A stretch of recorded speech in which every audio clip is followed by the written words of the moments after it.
Hello everyone from this side Adarsh Kumar. आज हम RRB ALP CBT 2 technician NTPC RRB SI में जिस प्रकार के साइंस के क्वेश्चन पूछे जाते हैं उनको हम इस वीडियो में 1 बाय 1 कवर करेंगे। ठीक है, फर्स्ट क्वेश्चन यहाँ से पूछा जा रहा है, अधातु का ऑक्साइड होते हैं। ठीक है, अधातु के ऑक्साइड की प्रकृति क्या होती है वो आपको बताना है। ऑप्शन नंबर ए बोल रहा है कि उदासीन होता है, बी है आपका अम्लीय, सी है क्षारीय और डी है इनमें से कोई नहीं। कौन सा ऑप्शन यहाँ पे करेक्ट है?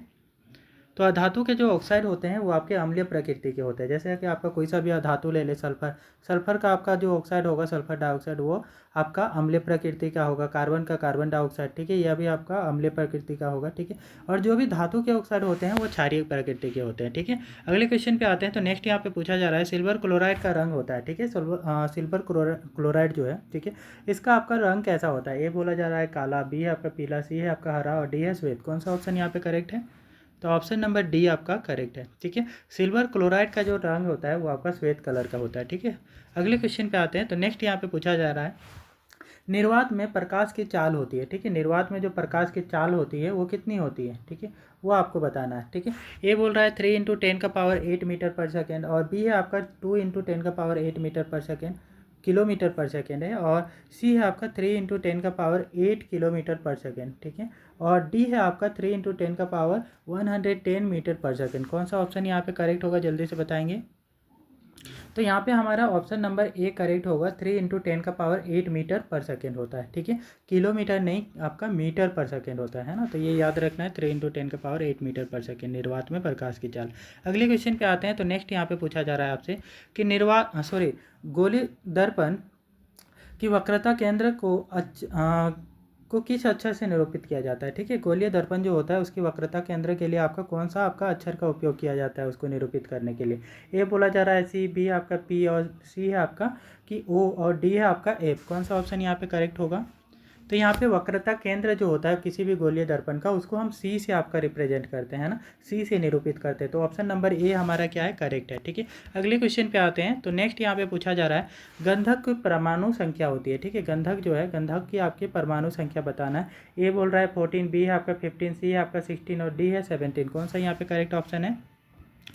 तो यहाँ पे हमारा ऑप्शन नंबर सी करेक्ट होगा, क्योंकि गंधक कौन सी होता है? गंधक हमारा सल्फर है। ठीक है, सल्फर ही आपका गंधक के नाम से जाना जाता है। इसका आपका परमाणु संख्या आपका 16 होता है। ठीक है, अगले क्वेश्चन पे आते हैं। तो नेक्स्ट यहाँ पे पूछा जा रहा है, सिलिकन है एक। ठीक है, सिलिकन क्या है आपका? बोला जा रहा है ए वो है कि धातु है, बी आपका अधातु है, सी है उपधातु है, डी है आपका मिश्र धातु है। ठीक है, कौन सा ऑप्शन यहाँ पे करेक्ट है? तो सिलिकन एक उपधातु है ना, सिलिकन, जर्मेनियम, एंटीमनी, ठीक है, आर्सेनिक, ये सारे के सारे उपधातु में से आते हैं। ठीक है, तो उपधातु के ये सारे में आपका कोई सा भी रहे तो आपको पहचान लेना है, ये उपधातु होते हैं। ठीक है, ये कंटेंट आपको अच्छे लग रहे हैं तो कृपया वीडियो को लाइक करें और आपको चैनल को सब्सक्राइब भी कर ले। ठीक है, अब अगले क्वेश्चन में हमारा आते हैं। तो नेक्स्ट क्वेश्चन पे यहाँ पे पूछा जा रहा है, जस्ता का अयस्क है। ठीक है, आपका जस्ता किस चीज़ का अयस्क है? ठीक है, ए बोला जा रहा है सिनेबार का, बी आपका जिंक ब्लेंड का, सी आपका बॉक्साइड का और डी है सोडियम कागज का। ठीक है, तो कौन सा आपका यहाँ पे करेक्ट ऑप्शन होगा?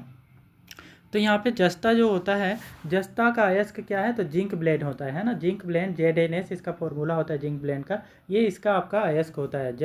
जस्ता आपका जिंक को ही बोलते हैं। ठीक है, तो जिंक आपका ZNS से आपका निकालते हैं हम। ठीक है, जिंक ब्लेंड से निकालते हैं। ठीक है, अगले क्वेश्चन पे आते हैं। तो नेक्स्ट यहाँ पे पूछा जा रहा है, निम्नलिखित में सबसे भारी धातु है, इनमें से आपका सबसे भारी धातु कौन सी है वो आपको बताना है। ठीक है, ए बोला जा रहा है लिथियम, बी है आपका यूरेनियम और सी है सीजियम और डी है मायन। तो कौन सा आपका यहाँ पे करेक्ट ऑप्शन होगा?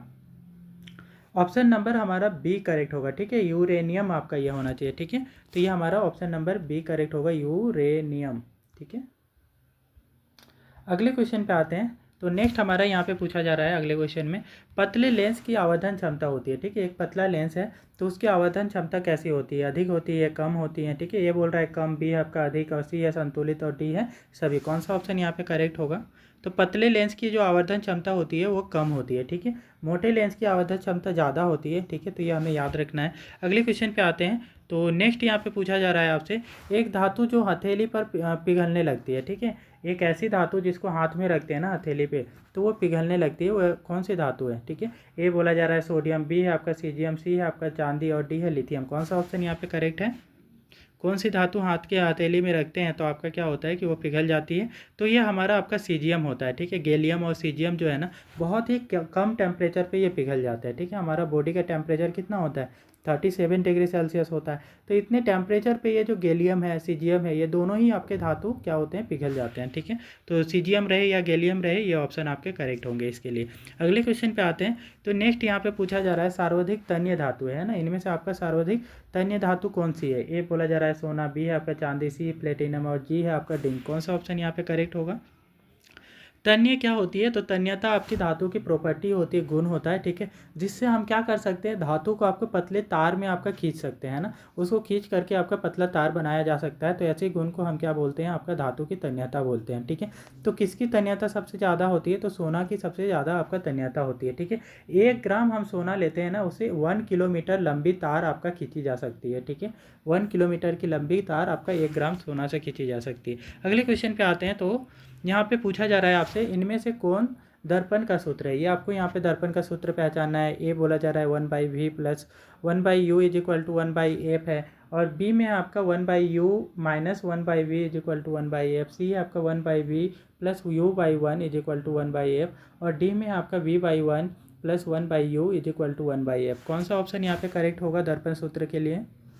तो दर्पण सूत्र जो होता है हमारा 1/v plus 1/u is equal to 1/f होता है। ऑप्शन नंबर ए हमारा करेक्ट है। ठीक है, तो इससे हम प्रतिबिंब की दूरी भी निकाल सकते हैं, यदि हमारे पास बीम की दूरी और फोकस दिया हो, या फिर आपका प्रतिबिंब की दूरी दिया हो और फोकस दिया हो, तो हम बीम की दूरी निकाल सकते हैं। ठीक है, तो इनमें से आपका 3 में से कोई एक आपका अननोन रहता है, नहीं पता रहता है, तो हम उसको डिटरमाइन इस फॉर्मूले से, दर्पण सूत्र से कर सकते हैं। ठीक है, अगले क्वेश्चन पे आते हैं। तो नेक्स्ट यहाँ पे पूछा जा रहा है आपसे, स्टेनलेस स्टील में लोहा एवं कार्बन के अलावा अन्य तत्व हो रहते हैं। ठीक है, लोहा और कार्बन के अलावा जो है ना, स्टेनलेस स्टील में कौन सा दूसरा तत्व रहता है? ए बोला गया है एल्युमिनियम एंड लेड, बी है आपका चांदी और निकेल, सी है आपका निकेल और क्रोमियम, और डी है मैग्नीज और क्रोमियम। कौन सा ऑप्शन यहाँ पे करेक्ट होगा?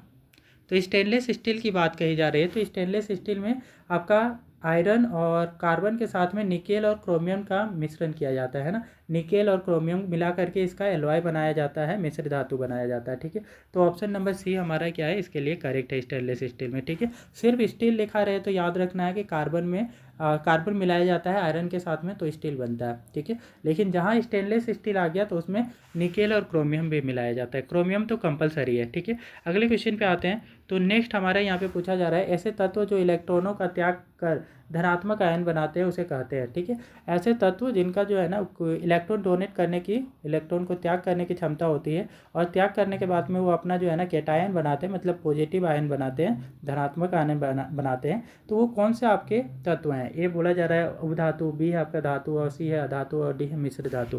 कौन सा ऑप्शन यहाँ पे करेक्ट होगा? तो धातु जो होते हैं वो अपने इलेक्ट्रॉनों का डोनेट करते हैं, वो आपका त्याग करते हैं और पॉजिटिव आयन बनाते हैं। जैसे कोई सा भी आप ले लो है ना, सोडियम, सोडियम आपका क्या करेगा, एक इलेक्ट्रॉन का डोनेट करता है, त्याग करता है और Na+ बनाता है। ऐसे कैल्शियम 2 इलेक्ट्रॉन का डोनेट करता है। जो भी इसके आउटर मोस्ट सेल में होती है ना, बाहरी कक्षा में जितने इलेक्ट्रॉन्स होते हैं धातु के, वो आपका उतने नंबर ऑफ इलेक्ट्रॉन्स का त्याग करते हैं और ये उतने नंबर ऑफ चार्ज बनाते हैं। ठीक है, तो ऐसे ही मैग्नीशियम, मैग्नीशियम भी आपका 2 इलेक्ट्रॉन का त्याग करता है। ठीक है, तो कुछ इस प्रकार से ये क्या करते हैं, जो धातु होते हैं वो अपने इलेक्ट्रॉन का त्याग करके ये धनात्मक आयन बनाते हैं। ठीक है, अगले क्वेश्चन पे आते हैं। तो नेक्स्ट यहाँ पे पूछा जा रहा है, किसी शब्दकोश में पाए गए छोटे अक्षरों को पढ़ते समय आप निम्न में से कौन से लेंस का पसंद करेंगे? ठीक है, आपका जो है कि छोटे अक्षर हमारे किताब में लिखी होती है। ठीक है, तो उन छोटे अक्षरों को पढ़ने के लिए आप लेंस अपने चश्मे में लगाते हैं, तो कौन से आपका लेंस का लगाना पसंद करेंगे? ठीक है, ये बोला जा रहा है 50 सेंटीमीटर फोकस दूरी का उत्तल लेंस, भी है आपका 50 सेंटीमीटर फोकस दूरी का उत्तल लेंस, और सी है 5 सेंटीमीटर फोकस दूरी का उत्तल लेंस, और डी है 5 सेंटीमीटर फोकस दूरी का उत्तल लेंस। कौन सा ऑप्शन यहाँ पे करेक्ट होगा? तो हम सामने की चीज़ों को देखना है, तो ऐसे ही हम क्या करते हैं कि खुली आंखों से ही आपका 25 सेंटीमीटर की दूरी की चीज़ों को तो देख सकते हैं ना, क्योंकि नियर पॉइंट जो होती है आपका क्लियर विजन का है ना, साफ साफ दिखाई देने का आपका नियरेस्ट पॉइंट कितनी होती है? तो 25 सेंटीमीटर होती है। ठीक है, तो यहाँ पे 50 सेंटीमीटर वाले को तो यूज़ तो करेंगे ही नहीं। ठीक है, तो ये दोनों तो आपका कैंसिल हो जाएंगे। ठीक है, और उसके बाद में हम क्या करते हैं कि इसकी आपका फोकस क्षमता और बढ़ाना चाहते हैं, तो हम 5 सेंटीमीटर फोकस की यूज करेंगे उत्तल लेंस का, है ना। उत्तल लेंस आपका क्या करते हैं, सामने की चीज़ों को देखने के लिए उपयोग किया जाता है। ठीक है, और अवतल लेंस का दूर की चीज़ों का, जब हमारी दूर की चीज़ें क्लियर नहीं दिखाई देती है, उस समय अवतल लेंस का उपयोग किया जाता है। ठीक है, तो यहाँ पे आपका कौन सा हो जाएगा, 5 सेंटीमीटर फोकस दूरी का उत्तल लेंस। ठीक है, ये करेक्ट ऑप्शन होगा इसके लिए। ठीक है, ये वीडियो आपको अच्छे से समझ में आ गई है तो कृपया वीडियो को लाइक करें, शेयर करें और चैनल को सब्सक्राइब कर लें।